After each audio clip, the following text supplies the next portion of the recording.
When people talk about money and financial success, the advice is usually the same. Save more, spend less, and be careful with your money.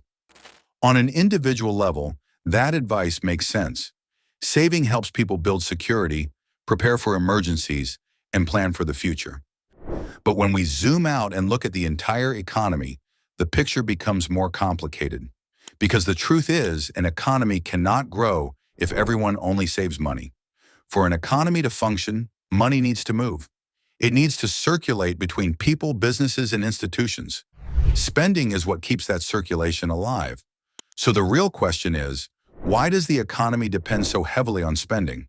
At its core, an economy is simply a network of transactions. Every time someone buys a product, pays for a service, or invests in something, money moves from one part of the system to another. That movement becomes income for someone else. For example, when a person buys a meal at a restaurant, the money does not just disappear, it becomes revenue for the restaurant. The restaurant then uses that revenue to pay employees, purchase ingredients, pay rent, and cover other costs. Those employees then spend their income on groceries, housing, transportation, and other needs.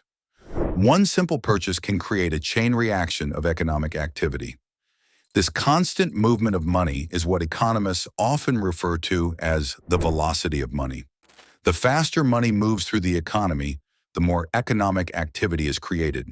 If people suddenly stop spending and only save their money, this cycle would slow down dramatically. Businesses would see fewer customers. Revenue would fall.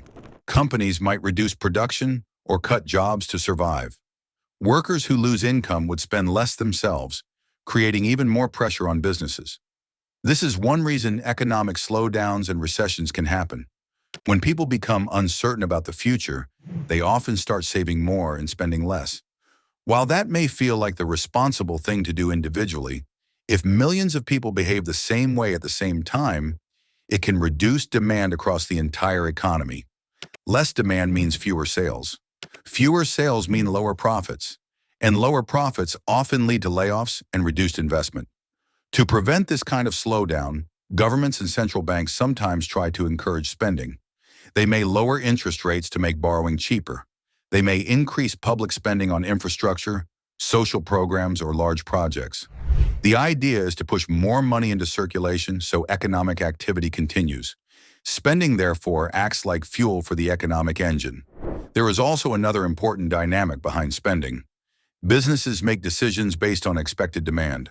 A company will only expand production, hire more workers, or invest in new equipment if it believes people will buy its products in the future.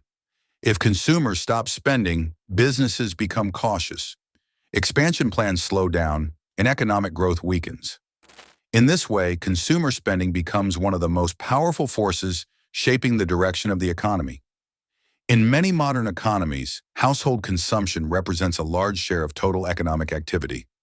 Everyday purchases, groceries, transportation, entertainment, clothing, and services collectively drive a significant portion of economic movement. Even though each individual purchase may seem small, billions of these transactions happening every day keep businesses operating and workers employed. So while saving is important for personal financial health, an economy cannot function if money remains idle. It needs circulation. Money moving through the system supports businesses, generates income, and allows production and services to continue. In the end, the economy is built on the constant exchange of value between people. And that exchange only happens when money is spent.